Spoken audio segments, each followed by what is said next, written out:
Naisip mo na ba kung paano umangat si Sandara Park mula sa pagiging lokal na bituin sa Pilipinas hanggang sa pagiging global na icon sa Timog Korea? Ang video na ito ay magdedetalye ng kanyang paglalakbay mula sa kanyang pagkabata hanggang sa kanyang mga pangunahing tagumpay sa K-pop group na 2NE1. Alamin kung paano naging prominenteng figura si Sandara Park sa mundo ng aliwan at kung paano nagsisilbing inspirasyon ang kanyang kwento sa marami. Ipinanganak si Sandara Park noong November 12, 1984 sa Busan, South Korea. Kilala ang Busan bilang isang masiglang syudad na may magagandang dalampasigan at masiglang daungan.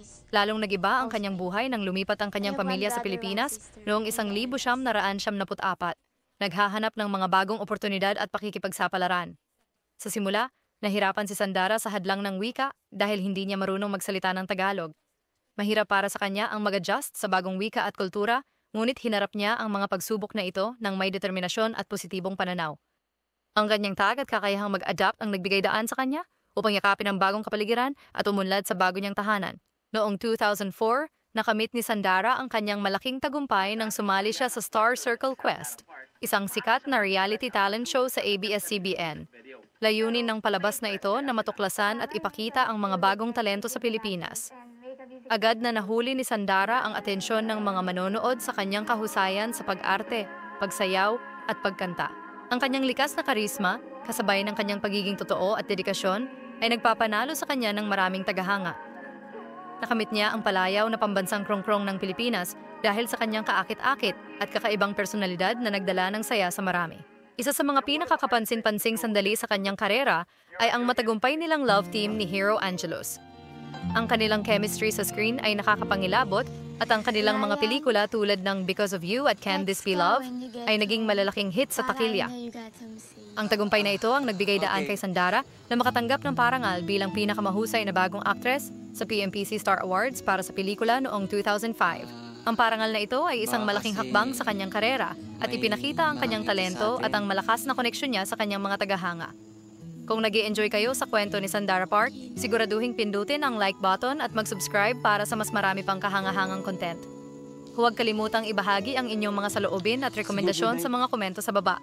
Gusto naming marinig mula sa inyo. Ngayon, balikan natin ang kamanghamanghang paglalakbay ni Sandara Park.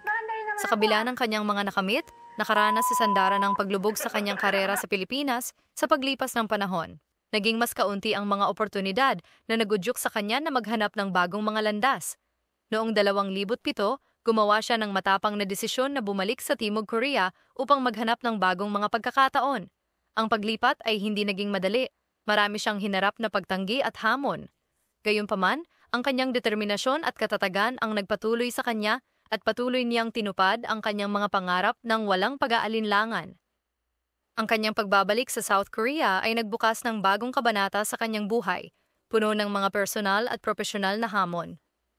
Noong 2009, nagbunga ang kanyang pagsusumikap nang sumali siya sa K-pop group na 2NE1 kasama sina CL, Bomb at Minzy. Itinatag sa ilalim ng YG Entertainment, mabilis na sumikat ang 2NE1 sa kanilang mga hit na tulad ng Fire, I Don't Care at I Am the Best.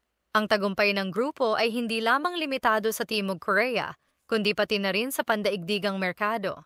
Si Sandara, nakilala bilang Dara sa Korea, ay naging mukha ng grupo, kilala sa kaniyang kakaibang estilo at pananamit na nagpasimula ng mga bagong trends sa industriya ng K-pop.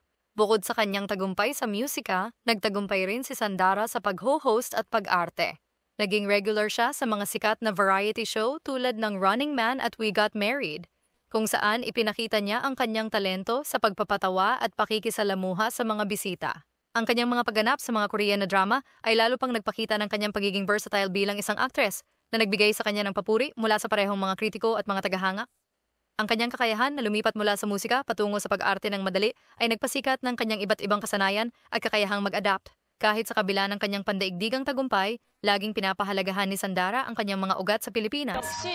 Madalas siyang bumabalik para muling makipag-ugnayan sa kanyang mga tagahanga at magpahayag ng kanyang pasasalamat. Kitang-kita ang pagmamahal ni Sandara sa kanyang mga tagahanga at sa Pilipinas dahil sa madalas niyang pagbisita at pakikipag-ugnayan. Ang kwento ni Sandara ay nagpapaalala sa atin ng kahalagahan ng pananatiling konektado sa ating mga ugat habang tinatamasa ang mga pangarap sa buong mundo. Ang kwento ni Sandara Park ay tunay na kahanga-hanga. Ipinakita niya na sa pamamagitan ng determinasyon, pagsusumikap, at positibong pag-iisip, maaari mong mapagtagumpayan ang mga hamon at makamit ang malaking tagumpay.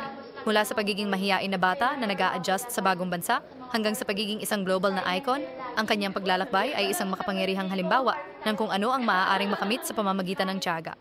Patuloy na nagbibigay inspirasyon ang kanyang kwento sa marami at ang kanyang pamana sa industriya ng aliwan ay laging maaalala at ipagdiwang. Thank you for being there for us in the last 10